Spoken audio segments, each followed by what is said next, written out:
ওঠো ওঠো, তোমার লাগেনি তো? ছাড় আমাকে, অসভ্য জানোয়ার কোথাকার। আমি কিছু বুঝিনি, তুই আমাকে টাচ করার জন্য ইচ্ছা করে ধাক্কা মেরেছিস। না না, তুমি আমাকে ভুল ভাবছো, আমি তোমাকে ইচ্ছে করে ফেলিনি। চুপ কর জানোয়ার, রাস্তায় মেয়ে দেখলে গায়ে ঢলে পড়তে ইচ্ছা করে না? তোকে এর আগে ভালো করে বুঝিসনি। থাম, এক্ষুনি থানায় ফোন করছি। না না বোন, থানায় ফোন করো না, ও এরকম ভুল আর কখনো করবে না। ওর হয়ে আমি ক্ষমা চাইছি, এবারকার মতো ক্ষমা করে দাও। ঠিক আছে, তোমার বন্ধুকে ভালো করে বুঝিয়ে দাও, দ্বিতীয়বার যেন আবার চোখের সামনে না আসে।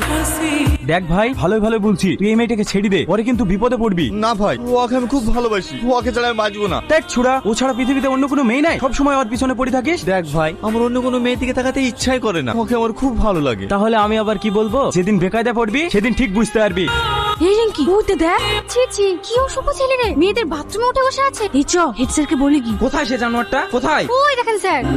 অসভ্য ছেলে, নাম বলছি, তারপর তো মজা দেখাচ্ছি। কি হলো, কথা কানে যাচ্ছে না? স্যার, আপনার কথা তো শুনছে না, দোকানে গুতি মারবো। মার। কে? আমি রে, তোর বাপ। নাম শিগগিরি। আমি কেন নামবো? তুই নামবি নি? এই সিকিউরিটি, যা ওকে ধরে নিয়ে এসো। এখানে এত হইচই হচ্ছে, কি ব্যাপার রে? দেখতে পাচ্ছেনি সেই বদমাইশ ছেলেটা মেয়েদের বাথরুমে ছাদে উঠে বসে আছে।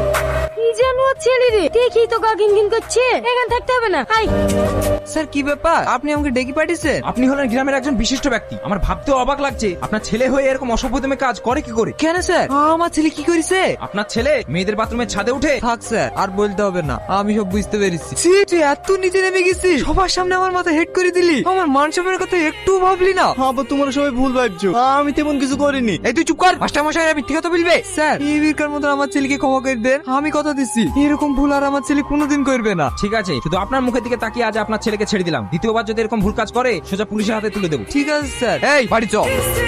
ওগো, খেলাম আর কতক্ষণ বসে থাকবো, খাবার নেই। আমি কিছু খাবো না, যেভাবে অপমান খেয়েছি হয়তো আমার পেট ভরে গেছে। এ বাবু, তুই তো খেয়ে নে। আমি খাবো না। খাবার আবার কি দোষ করলো যে খাবিনি? এই তুই বাপ বেটার জ্বালা আমি আর সহ্য করতে পারছি না। আমারে কিছু করেনি মা, যা করেছে আব্বা, সবকিছু জানি সত্যি আমাকে ভুল বুঝিয়েছে।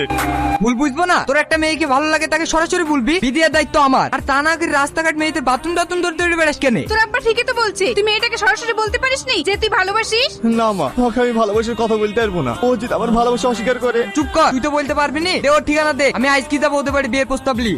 না আব্বা, তোমাকে যেতে হবে না, আমি চাই না আমার জন্য আবার তুমি অপমান হও, তখন আমি যাবো কালকে ওদের বাড়ি। এইটাই ভালো হবে, চ তোরা দু বাপ বেটা খেয়ে লেগা।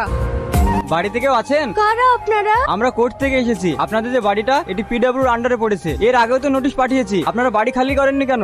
আমরা গরিব মানুষ, আমার স্বামী বেঁচে নেই, আমরা মা বেটিতে এখন কোথায় যাবো বলেন তো? দেখুন, আমরা বা কি করবো, কোর্ট থেকে যেহেতু অর্ডার এসেছে আপনাকে বাড়ি এই মুহূর্তে খালি করতে হবে।